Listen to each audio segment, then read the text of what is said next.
Hello, ladies and gentlemen, and welcome to something different this time. I am going to be doing my first replay cast today, and yeah, tell me what you think about this idea. Is it worth to be making videos like this, or is it just not worth it or boring to watch me mumbling over some random replays?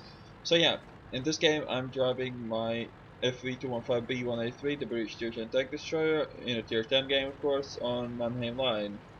So on this map, whenever I have a tank with a big gun, I always go south. I mean, especially after Artie has been gone, there's really some nice brawling to be had south. So here, my platoon mate in his VZ 132 is spotting the enemies on the other side of the map. So I just sit here and wait. Maybe I can get a shot of it, some of them. So yeah, I always go south just because north, especially with a tank destroyer like this, you wanted to keep the distance to the minimum, so you want your enemies to be not more than 200 meters away, otherwise you're just gonna miss. Here, I had the silly idea to shoot at mouse, but he manages to get away too fast, and I thought I was fucked here. I got spotted and the E4 is shooting me, but he bounced. I missed, but I'm not too sad about that since he had the upper hand. I didn't aim. That was complete snapshot. If that would have hit, then that would be just bullshit.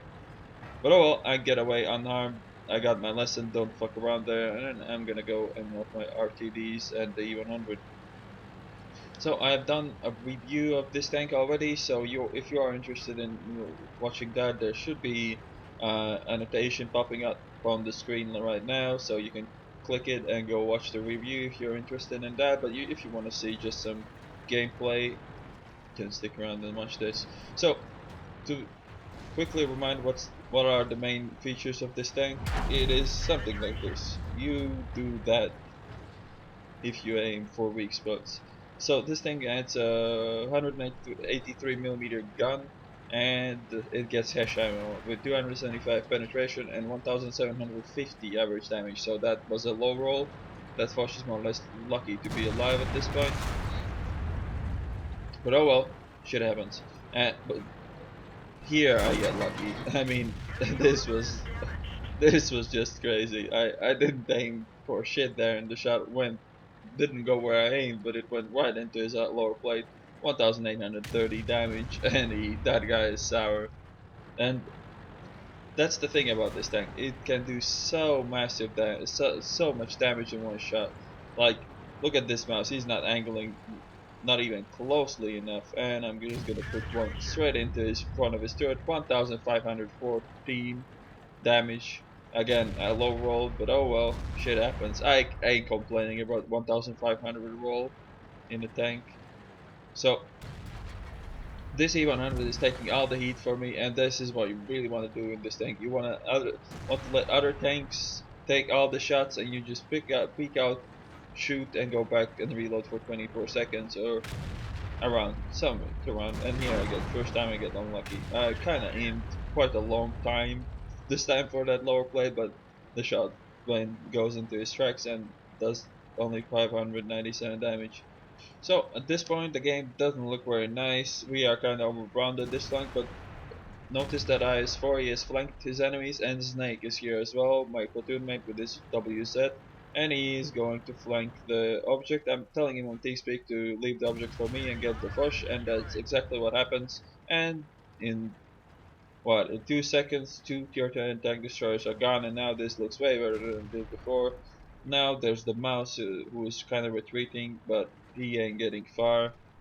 The thing about this gun as well, when you're shooting hash ammo, if you don't penetrate your target, it causes an explosion, which causes a splash damage. So if you shoot your enemy and don't pen him, you are likely to cause a splash damage around the tank. So I'm telling you, Snake to get the fuck out with his scout tank, because this thing can do some massive splash damage as well. I mean, I'm talking 500s or more if you're hugging the tank I'm shooting at. So it's not really recommended to be near where this thing fires. So that's 6.4k damage so far, but this game is far from over. As you see, the scores is only 8-6, and the other flank will fail eventually. Well, not really. They are kind of gonna screw up, but the enemies are retreating to defend their base, and I'm gonna use it, and I'm gonna go a sneaky route I'm gonna take a sneaky route right through the middle, and I'm gonna try to get on the flank of my enemies. Another thing you wanna do in this tank is not to be shooting enemies who are expecting you to be there. This thing really benefits if the enemies are not looking at you, so you don't have to worry about the penetrations. You can shoot all sides of the enemy turrets are really nice thing to shoot. Don't shoot, never shoot the tracks. Never shoot if they're showing the side. No, don't shoot the tracks. It's just not worth it.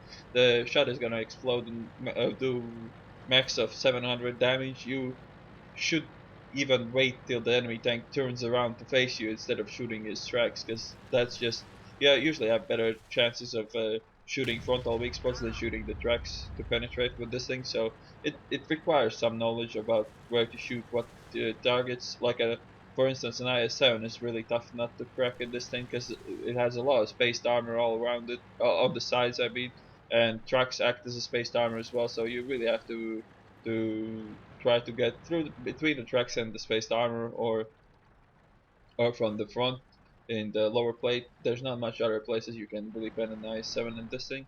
Maybe if you shoot from long distances, the shell drop will mean that you will have better angle on the front hull and you can pen the front as well. But that doesn't really happen all that much when you hit this gun where you're aiming. So here my other platoon mate dies, but I was thinking about getting the C4, but it won't happen because he's backing out. He's not gonna let me shoot him, so I'm just gonna leave it with the E50M, who should be able to handle him since he has less health and everything.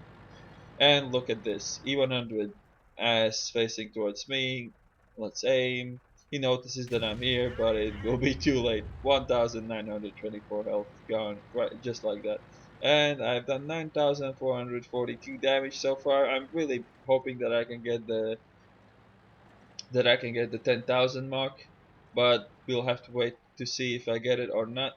I know that I need only to splash the E100 to kill him. Same with the E5, so I'm gonna not aim too carefully because I just need to hit him. I didn't need to penetrate, so I didn't need to aim for lower plate or whatever. So now I load HE round because AP ammo can be a pain. When you hit the track, it won't do any damage. But with this round, I'm pretty sure if I hit that guy, he's dead.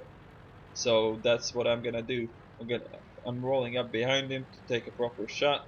He's trying to run away. The IS-4 doesn't have a shot on him, and reload, and there we go, 10,112 damage in one game. So this is what happens when you let this tank shoot and don't shoot it back. This is what it can do. It can do more because I fucked up in the start. I should have went in and brawled with the mouse and everything right at the start. I shouldn't have fucked around with that E4 and everything. So yeah, I hope you enjoyed this replay cast. If you do like it, let me know in the comment section so I know if I should make these more of these or not. And I'll see you on the next one.